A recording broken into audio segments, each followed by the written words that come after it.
Assalamualaikum dan salam sejahtera. Selamat datang ke sesi Organisation Culture Health Index atau pengukuran kesihatan budaya organisasi. Atau nama singkatannya adalah HOCHI OCI. Saya Faizi daripada SCT Consulting akan bersama-sama dengan tuan-tuan dan juga puan-puan menjelaskan apakah itu OCI dan juga berkongsi kepada tuan-puan tentang panduan untuk mengisi survey OCI. OCI adalah satu alat ataupun survey yang digunakan untuk mengukur kesihatan budaya di sebuah organisasi. Ianya adalah alat untuk mengetahui keadaan budaya organisasi tersebut. Selain itu juga menjadi satu GPS ataupun panduan untuk pemimpin organisasi untuk menguruskan budaya organisasi mereka. Objektif survey ini adalah yang pertama, mengetahui tahap kesihatan budaya organisasi. Manakala yang kedua adalah mengetahui implementasi nilai trust dalam organisasi. Manakala yang ketiga adalah mengenal pasti ruang pembaikan dalam organisasi tersebut. Seterusnya, yang keempat adalah mengetahui cabaran yang menghalangi kemajuan organisasi. Manakala yang terakhir adalah mengetahui keselarian, engagement, kaki tangan dalam organisasi. Bagaimana untuk menyertai survey ini? Ada 5 pertanyaan yang mudah untuk tuan-tuan dan puan-puan isi. Pertanyaan yang pertama adalah berkenaan dengan nilai peribadi anda. Seterusnya, pertanyaan yang kedua adalah apakah budaya organisasi anda? Pertanyaan yang ketiga adalah apakah budaya yang tuan-puan inginkan pada masa akan datang di organisasi anda? Seterusnya, pertanyaan yang keempat adalah apakah budaya di jabatan anda? Soalan yang kelima yang terakhir adalah apakah budaya yang diharapkan di jabatan anda? Mari kita lakukan bersama. Langkah pertama, klik link yang telah kami sediakan.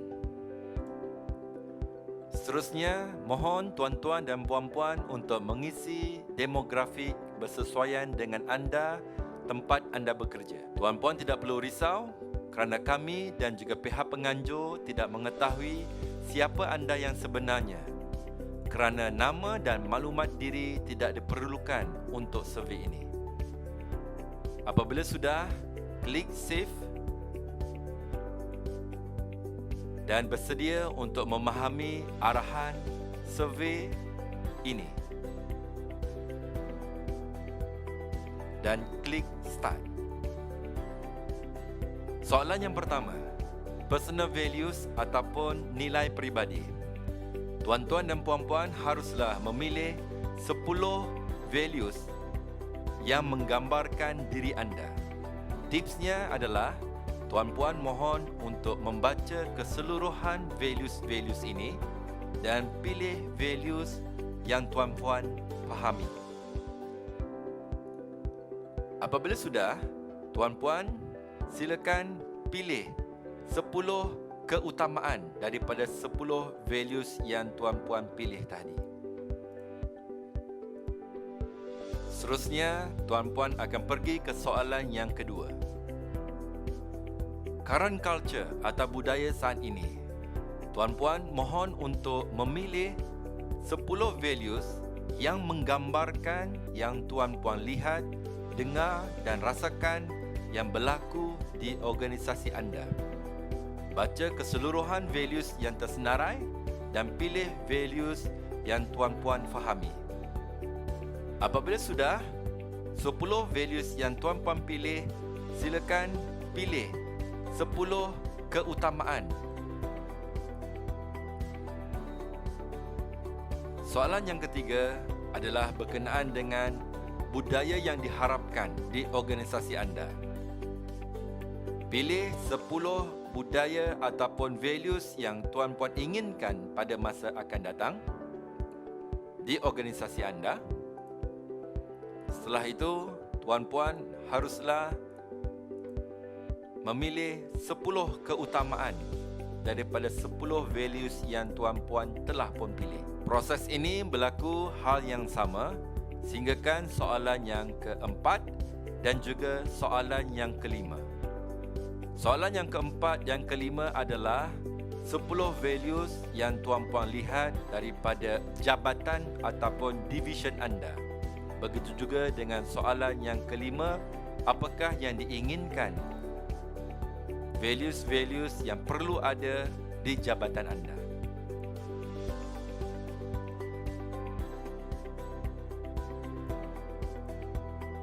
Yang terakhir, tuan-puan haruslah mengklik send dan page yang terakhir menunjukkan end survey ataupun survey tamat. Respon telah pun berjaya direkodkan. Dengan tanda ini, semua data-data tuan-tuan dan puan-puan telah pun berjaya masuk ke dalam sistem enjin kami. Terima kasih atas penglibatan tuan-tuan dan puan-puan mengikuti survey ini. Survey ini sebenarnya memberi peluang kepada semua kaki tangan untuk memberi maklum balas yang membangun kepada organisasi tempat kita bekerja. Kita juga mengharapkan dengan survey ini kita boleh menciptakan budaya organisasi yang kita harapkan iaitu lebih baik lagi. Assalamualaikum, selamat maju jaya, salam sejahtera.